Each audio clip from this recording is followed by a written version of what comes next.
Hello students, our next topic is effect of temperature on resistivity। कि temperature का जो है रेजिस्टिविटी पे क्या इफ़ेक्ट होता है। तो सबसे पहले हम देखते हैं मेटल्स में। मेटल्स क्या होते हैं? गुड कंडक्टर ऑफ इलेक्ट्रिसिटी होते हैं, ठीक है। तो मेटल्स में क्या होता है, जब टेम्परेचर इंक्रीज होता है, जब टेम्परेचर हम इंक्रीज करते हैं तो रेजिस्टिविटी क्या होती है, वो भी इंक्रीज होती है। क्यों होती है इंक्रीज? क्योंकि देखो जैसे टेम्परेचर इंक्रीज होगा तो क्या होगा, इलेक्ट्रॉन की थर्मल स्पीड इंक्रीज होगी। थर्मल स्पीड इंक्रीज होगी तो रिलैक्सेशन टाइम जो पीरियड है उनका वो डिक्रीज हो जाएगा। रिलैक्सेशन टाइम डिक्रीज होगा तो नंबर ऑफ कॉलिजन क्या होगा, इंक्रीज होगा। अगर नंबर ऑफ कॉलिजन इंक्रीज हुआ तो क्या होगा, रजिस्टेंस जो होगा वो अपने आप इंक्रीज हो जाएगा। मीन्स बार बार उसके फ्लो में बार बार वो कोलाइड करेंगे तो क्या होगा, करंट के फ्लो में एक अपोजिशन आएगी, ठीक है। और वही क्या होती है, रेजिस्टेंस होता है। तो इसलिए जब हम टेम्परेचर इंक्रीज करते हैं तो रेजिस्टेंस भी क्या होगा, इंक्रीज होगा, ठीक है। तो ये था मेटल्स के केस में। तो इसमें होता है एक थर्मल कॉफिशिएंट ऑफ रेजिस्टिविटी, जिसको हम डिनोट करते हैं अल्फा से, ठीक है। मान लो पहले जो हमारा रेजिस्टेंस था दैट वाज आर नोट, हमने टेम्परेचर को इंक्रीज किया डेल्टा टी से, तो जो हमारा रेजिस्टेंस हो गया दैट इज़ आर। तो जो हमारा थर्मल कोफिशिएंट है that will be equal to the new resistance minus old resistance divided by जो पहले रेजिस्टेंस था दैट, एंड मल्टीप्लाई बाय कितना टाइम से चेंज हुआ है, डेल्टा टी। कितना टेम्परेचर चेंज किया हमने, टेम्परेचर कितना चेंज किया है, डेल्टा टी, ठीक है। तो यहाँ से अगर हम रेजिस्टेंस की वैल्यू फाइंड करेंगे न्यू रेजिस्टेंस की, तो क्या आ जाएगा, R naught 1 plus alpha delta T. तो ये हमारा रिलेशन है new resistance and old resistance में। और यूनिट क्या होती है इसकी, जो या अल्फा होता है थर्मल कोफिशिएंट, उसकी यूनिट होती है पर केल्विन, ठीक है। तो मेटल्स में जब हम टेम्परेचर इंक्रीज करते हैं तो रेजिस्टेंस भी इंक्रीज होता है, रेजिस्टिविटी इंक्रीज होती है। सेकंड लेते हैं हम एलॉय। एलॉय क्या होता है, मेटल से बना होता है, दो या दो से ज़्यादा मेटल से बना होता है। तो जो मेटल्स एलॉयज होते हैं उनमें जो थर्मल कोफिशिएंट होता है वो वेरी स्मॉल होता है। जो थर्मल कोफिशिएंट होता है दैट इज़ वेरी स्मॉल। अब इस केस में क्या होता है, रेजिस्टेंस जो है वो टेम्परेचर के साथ चेंज नहीं होता। टेम्परेचर जो है चेंज नहीं, टेम्परेचर के साथ जो है रेजिस्टेंस चेंज नहीं होता। तो एलॉय के केस में जो है टेम्परेचर का कोई इफ़ेक्ट नहीं होता, ना वो इंक्रीज होता है ना वो डिक्रीज होता है, कोई इफ़ेक्ट नहीं होता। थर्ड हम लेते हैं इलेक्ट्रोलाइट, मीन्स लिक्विड जो होता है वो। उस केस में क्या होता है, जब हम टेम्परेचर को इंक्रीज करते हैं तो हमारा रेजिस्टेंस क्या होगा, डिक्रीज। जब हम टेम्परेचर को इंक्रीज करते हैं तो रेजिस्टेंस क्या होगा, डिक्रीज होगा। उसका रीज़न क्या है कि जब टेम्परेचर हाई होता है तो जो लिक्विड होता है वो क्या हो जाता है, थिन हो जाता है। जैसे जैसे हम टेम्परेचर इंक्रीज करेंगे जो लिक्विड है वो क्या होता जाएगा, थिन होता जाएगा, उसकी डेंसिटी जो है वो डिक्रीज होती जाएगी। तो क्या होगा, आयंस के लिए मूव करना इजी हो जाएगा, ठीक है।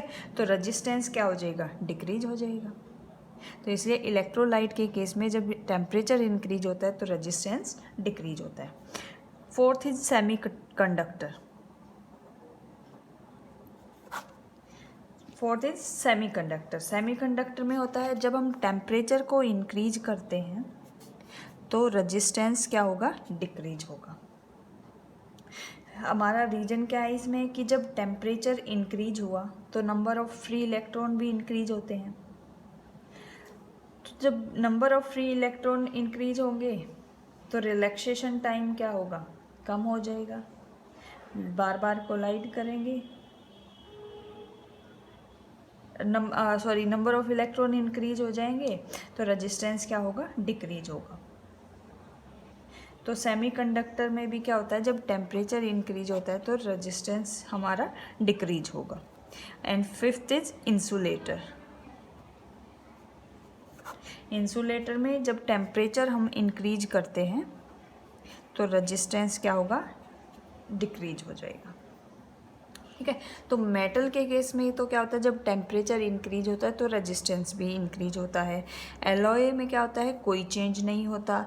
इलेक्ट्रोलाइट में टेम्परेचर इंक्रीज होता है तो रेजिस्टेंस डिक्रीज होता है। सेमीकंडक्टर में भी क्या होता है, रेजिस्टेंस डिक्रीज होता है हाई टेम्परेचर के साथ। इंसुलेटर में भी टेम्परेचर जब इंक्रीज करते हैं तो हमारा रेजिस्टेंस क्या होता है, हाई होता है। फिर आता है limitation of Ohm's law. Limitation of Ohm's law, जो ओम्स लॉ ने फॉर्मूला दिया था V=IR, उसकी लिमिटेशन क्या है। एक तो ये है कि जो करंट फ्लो कर रहा है कंडक्टर से, अगर हम करंट को इंक्रीज करते हैं तो जितना ज़्यादा करंट फ्लो करेगा तो कंडक्टर क्या है, हॉट हो जाएगा। अब कंडक्टर गर्म हो गया तो उसका टेम्परेचर सेम नहीं रहेगा, इंक्रीज हो गया ना। लेकिन ओम्स लॉ क्या कहता है कि टेम्परेचर क्या है, सेम रहता है। मीन्स जब हम V और I में ग्राफ ड्रॉ करेंगे तो वो लीनियर वेरिएशन नहीं दिखाएगा,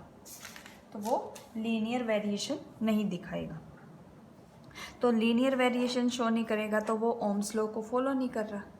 तो फर्स्ट लिमिटेशन तो यही है कि जो कंडक्टर है वो लीनियर बिहेवियर शो नहीं करेगा। दूसरा है कि जब हम वाटर वोल्टमीटर लेते हैं और उसमें वेरिएशन देखते हैं तो जो वेरिएशन है वो ओरिजिन से स्टार्ट नहीं होती, जीरो से स्टार्ट नहीं होती, वो एक पर्टिकुलर पॉइंट से स्टार्ट होती है। तो यहाँ पे क्या हमारा ओम्स लॉ फेल हो जाता है। और थर्ड है जो है सेमीकंडक्टर के केस में जो है ये लीनियर बिहेवियर शो नहीं करता, उसमें क्या होती है, वेरिएशन होती है ऐसे। तो ये हमारे ओम्स लॉ की लिमिटेशन है। तो जो ओम्स लॉ को ओबे करेगा that are called ohmic circuit element, और जो ओम्स लॉ को ओबे नहीं करेगा that are non ohmic circuit element. Next is thermistor. Thermistor क्या होते हैं, ये एक तरह के रजिस्टर्स होते हैं जो टेम्परेचर पे, हाईली टेम्परेचर पे डिपेंड करते हैं। ठीक है, ये एक हीट सेंसिटिव डिवाइस होती है जिसकी रजिस्टिविटी जो है टेम्परेचर के साथ बहुत जल्दी चेंज होती है। ये एक ऐसी डिवाइस होती है जिसकी रजिस्टिविटी जो है टेम्परेचर के साथ चेंज होती रहती है।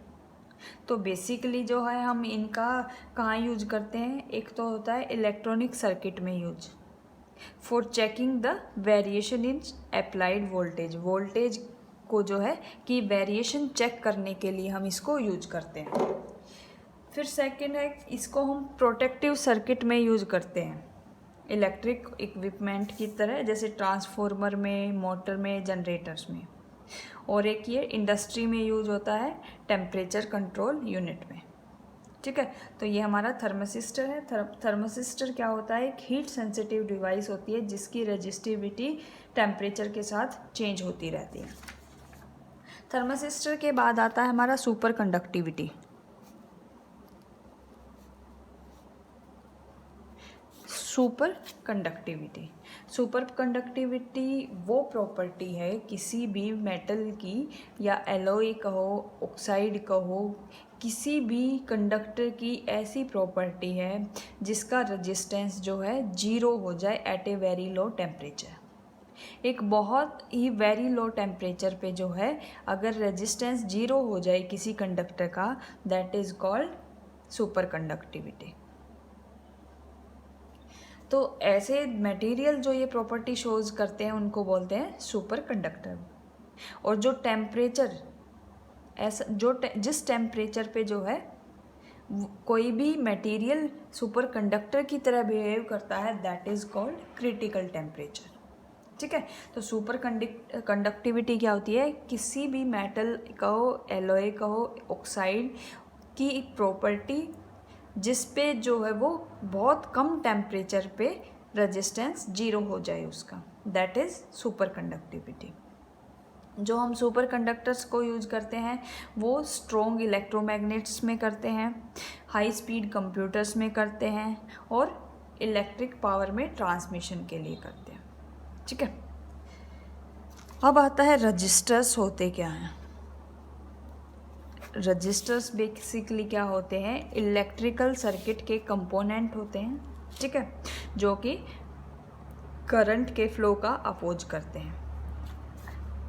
ये कैसे होते हैं, ये एक डिवाइस होती है, ठीक है, जिस पे अलग अलग कलर होते हैं। एक कलर की लाइन यहाँ पे होती है, फिर एक यहाँ पे होती है, फिर एक यहाँ पे और फिर एक यहाँ होती है। 4 लाइन होती हैं। इस तरह से रजिस्टर्स होते हैं, इस पे ये अलग अलग कलर होते हैं। अब कलर से का क्या मतलब है, कलर हमें क्या मतलब बताते हैं, तो कलर को ऐसे याद रखो, B, Roy, great Britain, very good, wife, wearing, gold, silver, necklace. क्या मतलब हुआ, बी से है ब्लैक, बी से ब्लैक जिसका नंबर होता है 0, बी से ब्राउन 1, आर से रेड 2, ओ से ऑरेंज 3, वाई से येलो 4, जी से ग्रीन 5, बी से ब्लू 6, बी से violet 7, G for grey 8, W for white 9, wearing कुछ नहीं, गोल्ड के लिए हम 5%, सिल्वर के लिए 10% and necklace means no colour जिसके लिए 20%। मीन्स अगर ये 4 कलर हैं और आपको ये पता है कि कौन से कलर्स की ये लाइन है, सपोज ये लाइन थी R, फिर है V और G और लास्ट में है S। ठीक है, तो R से क्या हुआ, रेड, रेड देखो, रेड का नंबर क्या है 2, तो ये हो जाएगा 2। V फॉर वॉयलेट, वॉयलेट का नंबर क्या है 7, इसको ऐसे लिखेंगे, फिर करेंगे मल्टीप्लाई साइन। जो थर्ड हमारी लाइन होगी उसको हम 10⁻⁴ से डिनोट करेंगे। जी फॉर ग्रे, ग्रे के लिए क्या है 8, तो ये कितना हो गया 10⁻⁸। और फिर करेंगे, ये होते हैं प्लस माइनस में, +-5%, +-10% एंड +-20%। ठीक है, तो ये हो जाएगा प्लस माइनस, लास्ट में क्या है एस से सिल्वर, दैट इज़ 20%। इतने ओम का जो है ये रजिस्टर है। ठीक है, तो एस जो रजिस्टर्स हमारे इलेक्ट्रिकल कंपोनेंट सर्किट में लगे होते हैं, इलेक्ट्रिक सर्किट में लगे होते हैं, वो इस तरह से होता है जिस पे कलर कोडिंग होती है, 4 कलर की कोडिंग होती है। और अगर लास्ट वाला कोई कलर लिए कलर नहीं है तो इसका मतलब वहाँ कोई कलर नहीं है, उसकी टॉलरेंस कितनी होगी 20%, +-20%। ठीक है, तो हमें इससे जो है रजिस्टर की वैल्यू पता लगती है कि कितने जो है ओम का रजिस्टर हमने यूज किया है।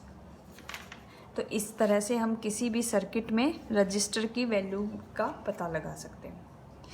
अब फिर आता है कॉम्बिनेशन ऑफ रजिस्टर्स।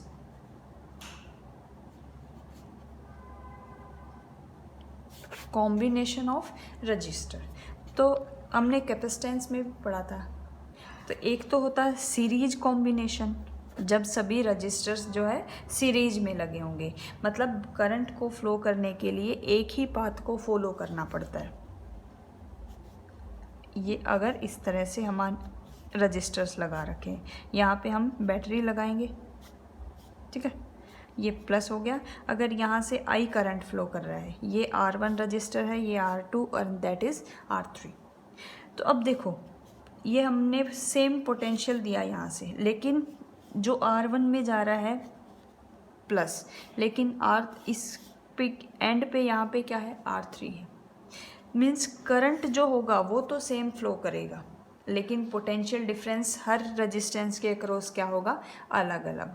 तो हम सपोज करते हैं R1 के अक्रॉस है V1, R2 के अक्रॉस है V2 एंड R3 के अक्रॉस है V3। तो टोटल जो पोटेंशियल डिफरेंस है वो किसके इक्वल होगा, V1 plus V2 plus V3। अब हमें पता है ओम्स लॉ क्या होता है, V equal I R. Current तो हमारा सेम है सबके अक्रॉस, रजिस्टेंस अलग अलग है, तो V1 के अक्रॉस क्या आ जाएगा, IR1 plus IR2 plus IR3। अब तीनों से I कॉमन लिया तो ये क्या आ गया, R1 plus R2 plus R3। और जो ये पूरे सर्किट के लिए किसके इक्वल होगा, IR। सपोज इसको हमारा करंट तो सेम रहेगा, पूरे सर्किट के लिए हमने मान लिया ये है RS, जो तीनों का कॉम्बिनेशन है उसको मान लिया RS। तो I से I कैंसिल, तो RS किसके इक्वल हुआ, R1 plus R2 plus R3। ठीक है, तो हमारे सीरीज के केस में क्या होगा, the effective total resistance is equal to the sum of the individual resistance. ठीक है, sum of the individual resistance means जो हमारा इफेक्टिव रेजिस्टेंस क्या होगा, इंक्रीज हो जाएगा। हमारा इफेक्टिव रेजिस्टेंस जो है वो क्या होगा, इंक्रीज हो जाएगा। ठीक है, ये तो था हमारा series combination. Next is parallel combination. Parallel combination में क्या होता है,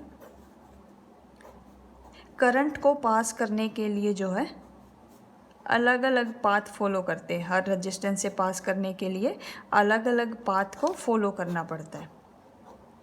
तो इस केस में क्या होगा, करंट जो है 3 पार्ट में डिवाइड हो जाएगा। Suppose this is R1, R2, R3। तो R1 के अक्रॉस जो हमारा करंट है दैट इज़ I1, R2 के अक्रॉस है I2 और R3 के अक्रॉस है I3।